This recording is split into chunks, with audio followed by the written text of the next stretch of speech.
wabarakatuh. Halo, perkenalkan nama saya Akila Lutfia dari Universitas Nahdlatul Ulama Surabaya, prodi D3 Kebidanan. Saya akan menjelaskan tentang sistem kardiovaskuler dan sistem pernafasan. Sistem kardiovaskuler merupakan suatu sistem organ untuk memindahkan zat dan nutrisi menuju sel-sel tubuh manusia.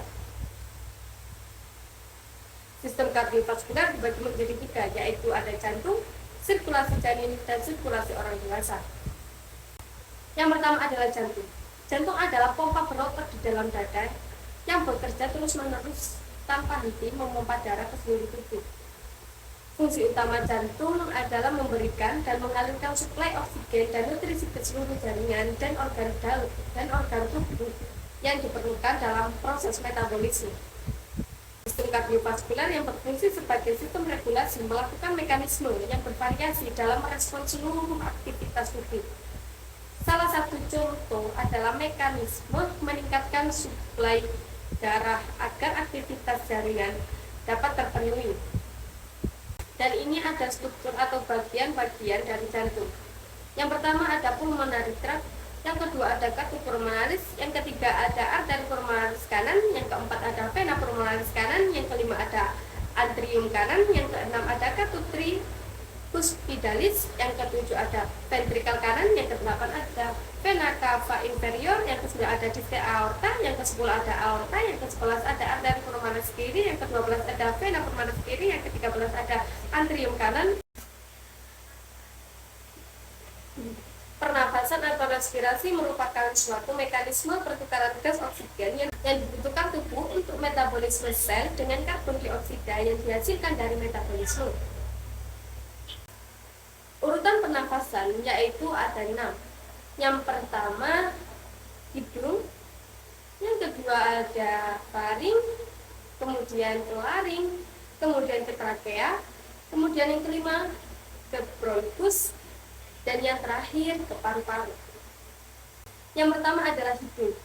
Hidung atau nasal merupakan saluran udara yang pertama, mempunyai 2 lubang atau kafunasi, dipisahkan oleh sekat hidung atau yang disebut dengan septum nasi. Dan ini adalah struktur dari hidung. Yang pertama ada rhizobrium plate of Edmond bone.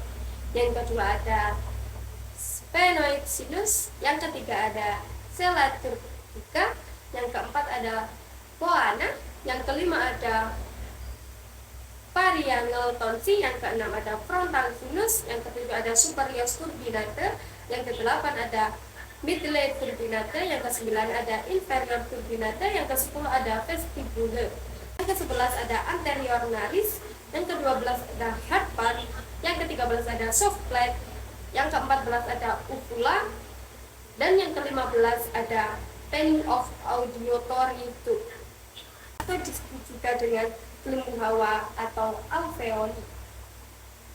Dan ini adalah struktur dari paru-paru manusia.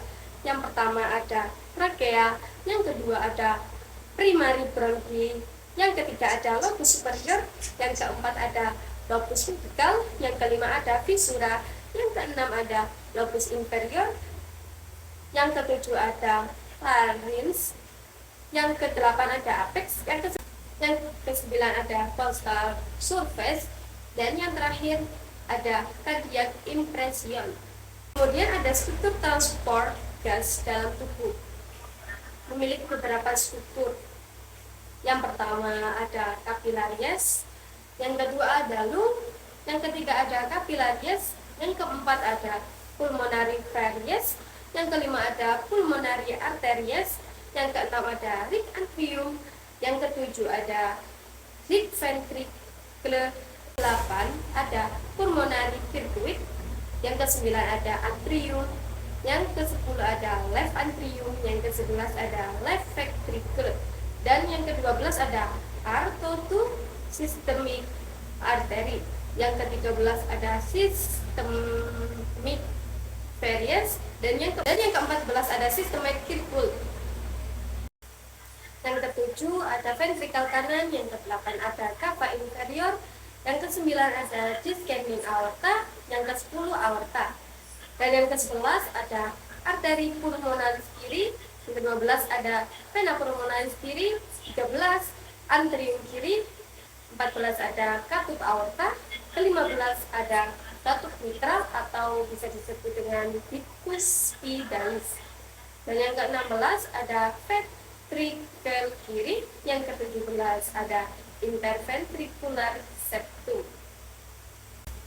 Kemudian di sini ada bagian-bagian dari darah, yaitu yang pertama ada blood vessel, yang kedua ada tunica intima, yang ketiga ada tunica media, yang keempat ada tunica adventitia, yang kelima ada red blood cell, yang keenam ada white blood cell, yang ketujuh ada platelet, yang kedelapan ada plasma. Kemudian dilanjutkan ke sirkulasi orang dewasa. Sirkulasi peredaran darah manusia ada dua, yaitu sistem peredaran darah besar atau sistematik dan sistem peredaran darah kecil atau bisa disebut dengan pulmonal. Dan ini ada struktur dari sirkulasi darah dewasa. Yang pertama ada kapiler, yang kedua ada vena pulmonalis, yang ketiga ada arteri pulmonalis, yang keempat ada bilik kanan, yang kelima ada paru-paru, yang keenam ada serambi kiri, yang ketujuh ada bilik kiri, yang kedelapan ada pembuluh aorta sampai arteri. Kemudian yang ke-9 ada vena, yang ke-10 ada kapiler. Dan yang terakhir adalah sirkulasi janin. Ada sirkulasi janin, darah berbeda dengan orang dewasa. Pada janin masih terdapat fungsi dari foramen. Fungsi dari foramen ovale, kemudian ductus arteriosus botali, kemudian arteri umbilicalis lateral, dan ductus venosus. Kemudian ini adalah struktur sirkulasi darah janin. Yang pertama ada plasenta, yang kedua ada umbilical cord, yang ketiga ada aorta, yang keempat ada foramen ovale, yang kelima ada lung, yang keenam ada pulmonary artery, yang ketujuh ada ductus venosus, dan yang kedelapan ada liver. Kemudian yang ke-9 ada umbilical artery, yang ke-10 ada ductus artery, yang ke-11 ada lung. Kemudian dan yang terakhir ada left kidney. Kemudian di sini saya akan menjelaskan tentang anatomi fisiologi dari sistem pernapasan. Pernapasan atau yang disebut dengan respirasi merupakan suatu mekanisme pertukaran gas oksigen yang dibutuhkan tubuh untuk metabolisme sel dengan karbon dioksida yang dibutuhkan atau yang dihasilkan dari metabolisme. Kemudian di sini saya akan menjelaskan tentang anatomi fisiologi tentang sistem pernapasan manusia. Yang pertama yaitu ada hidung, mulut, trakea, aluran bronkus, yang kelima kemudian ada paru-paru, yang keenam ada diafragma.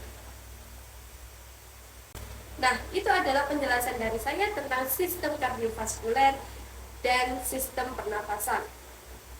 Terima kasih dan semoga bermanfaat bagi kalian semua. Wassalamualaikum warahmatullahi wabarakatuh.